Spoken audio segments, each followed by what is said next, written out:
Teman-teman, Assalamualaikum warahmatullahi wabarakatuh. Perkenalkan, nama saya Muhammad Rehan Ginting, asal saya dari Bandung, dan di sini saya akan menceritakan kisah seorang legenda bola, yakni Pele. Nah, saya mengambil cerita ini dari film yang berjudul Pele. Nah, jadi di sebuah kota di negara Brazil yang bernama Kota Bauru, itu ada sekelompok anak-anak yang apa? Yang hobinya main bola. Pokoknya itu hobinya mainnya apa aja, tapi yang paling senengnya main bola. Nah, bahkan sampai miskinnya mereka, bahkan sampai ngambilin baju yang di jemuran buat dijadiin bola buat itu.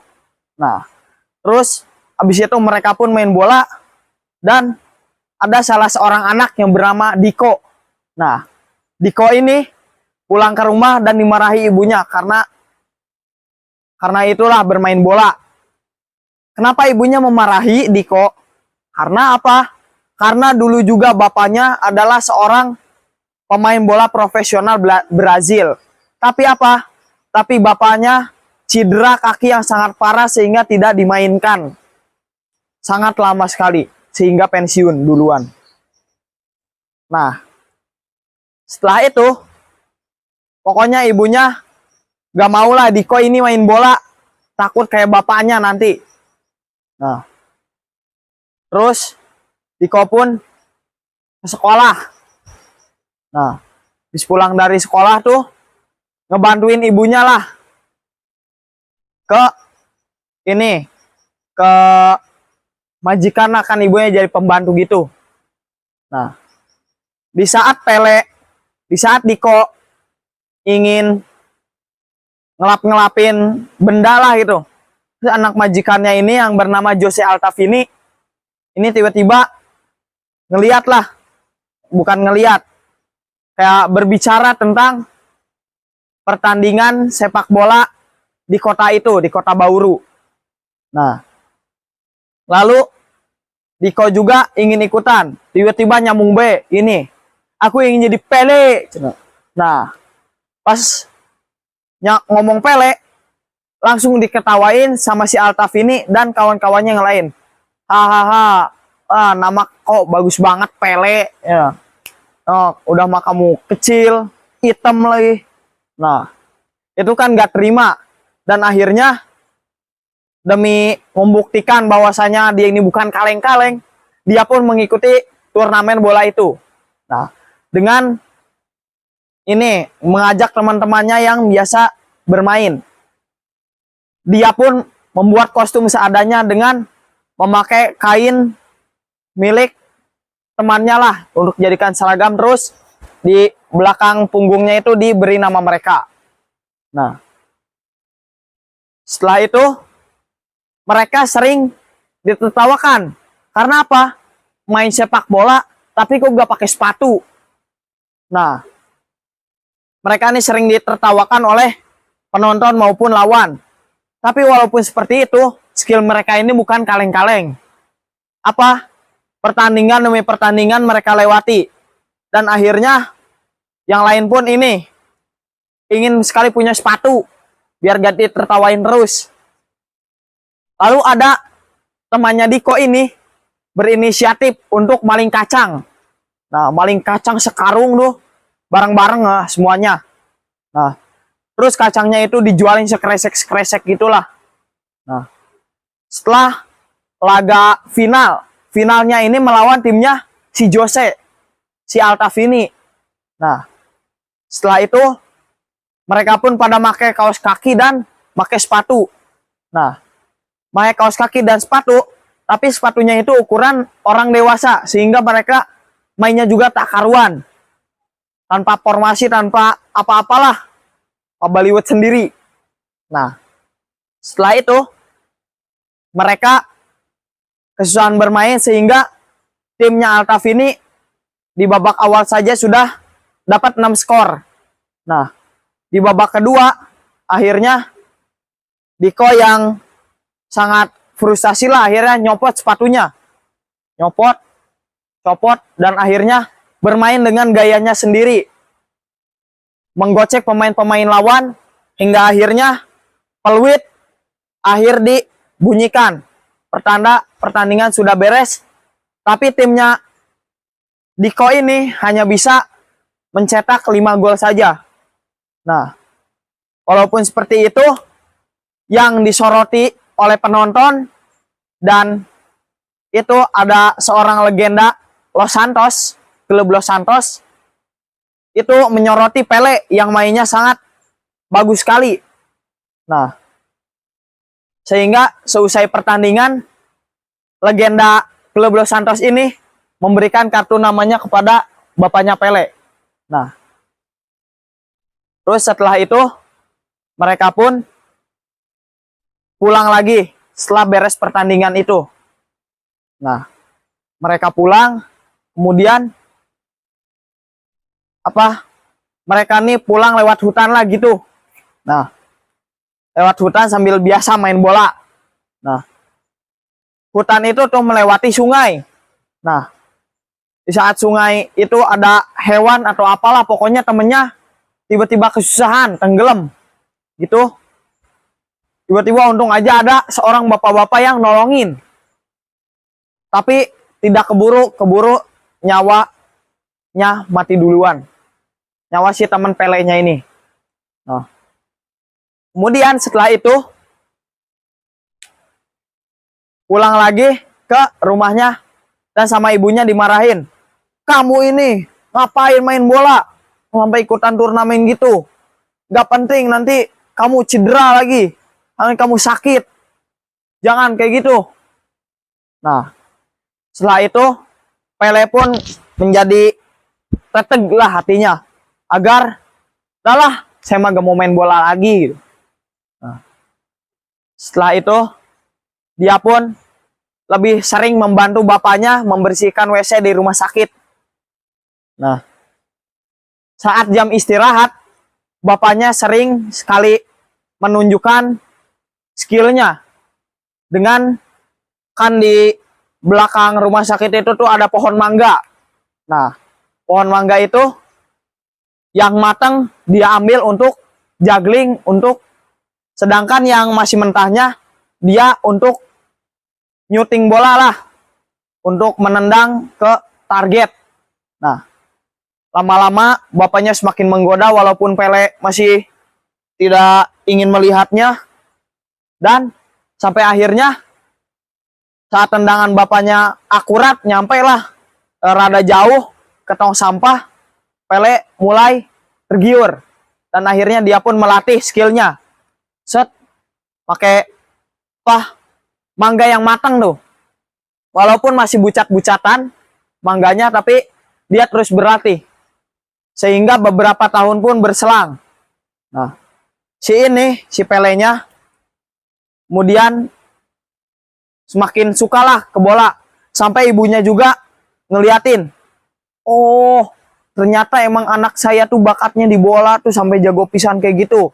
Ibunya ngeliatin pas Pele melatih skillnya dengan mangga. Nah, kemudian bapaknya ingin menghubungi si legenda itu, legenda klub Los Santos. Akhirnya bisa dimasukkan si Pele. Nah, setelah dimasukkan dan main, akhirnya tidak lama berselang, kisaran tahun 1958. Nah, di situ diadakan Piala Dunia di Swedia. Nah, di Swedia diadakan Piala Dunia. Dan Brazil ini ternyata masuk juga Piala Dunia. Dan saat yang lain pada ngumpul, diumumkan siapa-siapa saja pemain yang masuk ke timnas Brazil. Nah, di situ ada banyak pemain senior. Dan ternyata ada tersebut 2 pemain yang masih muda, yaitu Jose Altavini dan Diko atau Pele. Nah, kemudian setelah beberapa hari berselang, pokoknya pelatih itu bilang, Nah, pelatihnya klub Los Santos ini juga menjadi pelatih timnas juga. Nah, akhirnya pelatih pun bilang, pokoknya kamu jangan memainkan gaya Gingga. Nah, apa sih gaya Gingga itu? Kan gaya Gingga itu dulu saat Brazil ini dijajah, para pendahulu-pendahulu tuh mengembangkan bela diri dengan teknik Gingga. Nah, setelah Brazil merdeka, kemudian teknik Gingga ini diaplikasikan menjadi teknik di dalam permainan bola oleh petarung-petarung tadi. Nah, pokoknya itu sangat, inilah pelatihnya sangat kesal, gak mau. Mungkin itu bisa berhasil di tingkat kota, tapi tidak berhasil di tingkat internasional, kata si pelatihnya ini. Nah, lalu setelah itu saat berlatih atau pas pertandingan, nah, Pele ini terkena benturan-benturan karena badannya yang kecil tetapi sangat lincah. Karena Brazil itu sangat trauma pada Piala Dunia 1950, di mana Brazil kalah telak gara-gara menggunakan gaya Gingga. Nah, setelah itu Brazil pun babak demi babak dan pertandingan demi pertandingan bisa dikalahkan. Waktu itu Pele masih menjadi pemain cadangan dan yang bermainnya itu pasti Jose Altavini. Nah, terus tiba-tiba pas lawan negara apa itu, Jose Altavini ini cedera lah, terus minta digantiin sama Pele.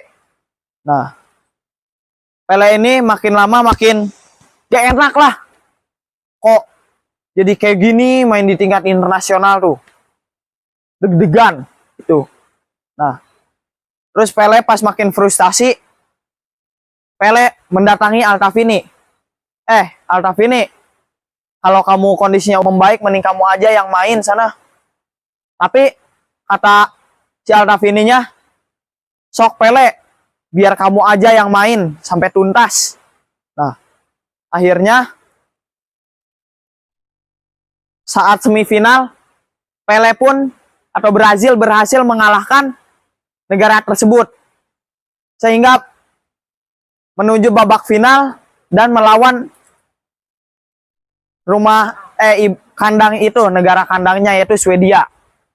Nah, lalu ininya si Pele saat baru masuk udah dikasarin terus, gara-gara susah lah gitu, gara-gara kalau permainan pakai formasi gitu.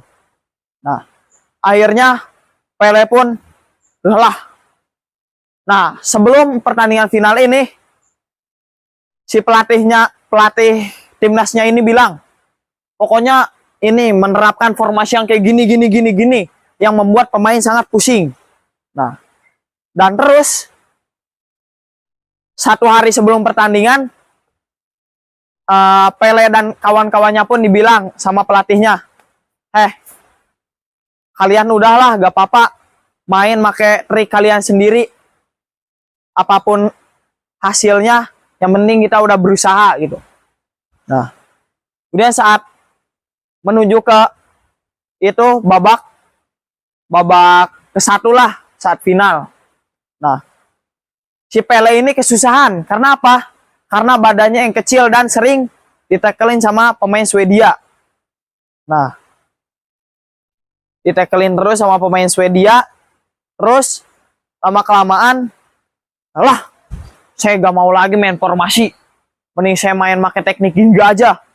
Akhirnya si Pele pun pakai teknik Gingga tuh. Nah, teknik Gingga, dan akhirnya Pele pun bisa mengasis dan ngegolin. Nah, di situ yang keluar sebagai pemenangnya adalah Brazil, pemenang Piala Dunia 1958. Nah, di situ satu negara Brazil pada senang gara-gara Brazil itu menang. Menang, negara saya menang. dan Pele pun diangkat di lapangan itu Swedianya dan senang sekali. Dan setelahnya Pele diabadikan menjadi legend sepak bola terbaik di dunia. Karena apa?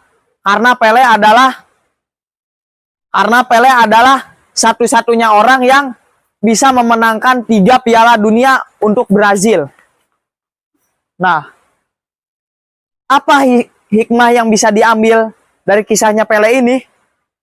Hikmah yang bisa diambil adalah walaupun kita tidak memiliki, tidak berkepunyaan, tapi walaupun harus kita berusaha dengan kuat, dengan semangat. Agar apa? Agar kita bisa mencapai tujuan itu. Seperti Pele tadi. Walaupun dia gak punya lapangan, gak punya bola, tapi dia latihan make mangga. Dah, mungkin cukup sekian. Billahi taufik wal hidayah. Wal afu minkum. Wassalamualaikum warahmatullahi wabarakatuh.